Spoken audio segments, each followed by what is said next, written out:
তাই আপনার ভোট কেউ চুরি করে দেবে অত সহজ নয়।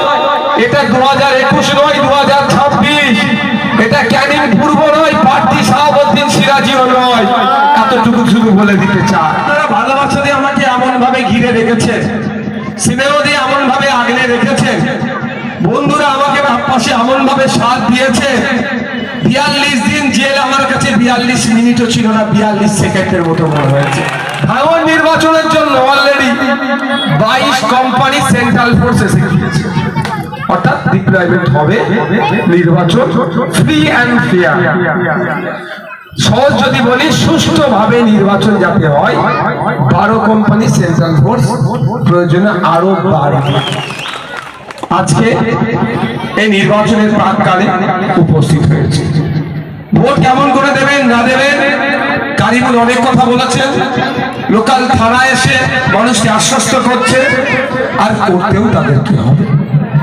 আমি শুধু দুটো তিনটে কথা বলবো নির্বাচনের বিষয়ে।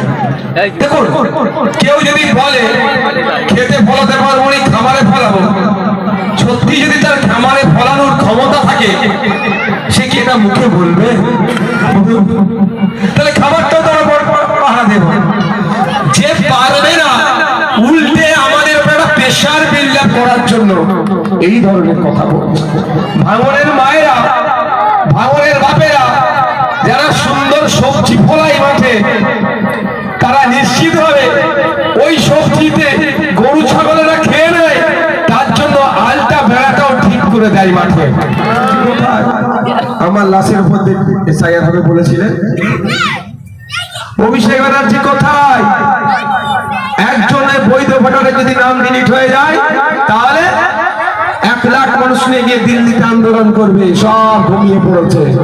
নওশাদ সিদ্দিকী এখনো ঘুমায়নি, ঘুমাবেও না, যতদিন পর্যন্ত আপনাদের ওই ডিলিট হয়ে যাওয়া ভোটারের নাম ফেরত নিয়ে আসছি ভোটার লিস্টে, ততদিন আমি ঘুমাবো না। আপনাদের হয়ে আমি লড়াই করব।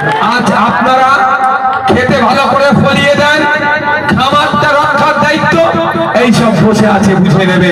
আর মায়ের একটু উঠে দাঁড়াও তো, আমাদের মহিলা বাহিনীরাও রেডি আছে, বুঝে নেবে কিভাবে কি করতে হয়। তাই বন্ধুগণ, আপনাদের বলবো, অযথা আতঙ্কিত হওয়ার দরকার। আপনাদের এবার কাজ কি? এসআইআর থেকে একটু শিক্ষা নেন। আমি এখানে দাঁড়িয়ে এসআইআর এর ফর্ম ফিল আপ করা শিখিয়েছি, বলেছিলাম তো? কি বলেছিলাম? তার সাথে যদি কোনো ভোটার লিস্ট থেকে কারো ডিলিট করে দেয়, তার জন্য আইনি লড়াই আমি লড়ব বলেছিলাম। এখানে বেশ কয়েকজন মানুষের নাম ডিলিট হয়েছে। বলুন, আপনারা ডিলিট হয়েছেন? আপনাদের অঞ্চলে আমি উকিল পাঠিয়েছিলাম কি পাঠাননি? বলুন, আপনারা উকিল কাগজপত্র নিয়েছে, সব আপলোড করছে, যথা সময়ে আপনাদের হাতে কাগজের কপি আসবে।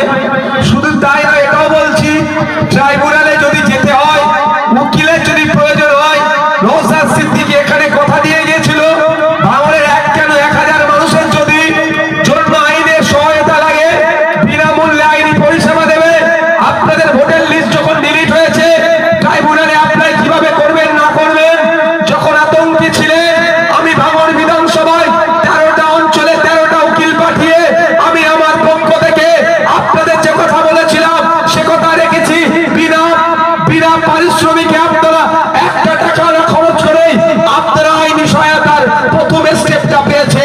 দ্বিতীয় স্টেপ হচ্ছে, যদি ট্রাইব্যুনালে উকিলের প্রয়োজন হয়, আজও আমি কথা দিয়ে যাচ্ছি, এই মাঠে এসে যে কথা বলেছিলাম, একজন কেন 1000 লোকের জন্য উকিলের যদি প্রয়োজন হয়, প্রত্যেকের জন্য নওশাদ সিদ্দিকী আইনজীবী দেবে, আপনাদেরকে আতঙ্ক মুক্ত করার জন্য, আপনাদের ভোটাধিকার ফিরিয়ে নিয়ে আসার জন্য। এটা গেল যাদের ভোটার লিস্ট ডিলিট হয়েছে। যখন কলকাতায় মমতা ব্যানার্জি নাটক করছিল এসআইআর এর নামে, তখন আপনাদের বিধায়ক নওশাদ সিদ্দিকী দিল্লি গিয়ে সুপ্রিম কোর্টে মামলা করেছিল।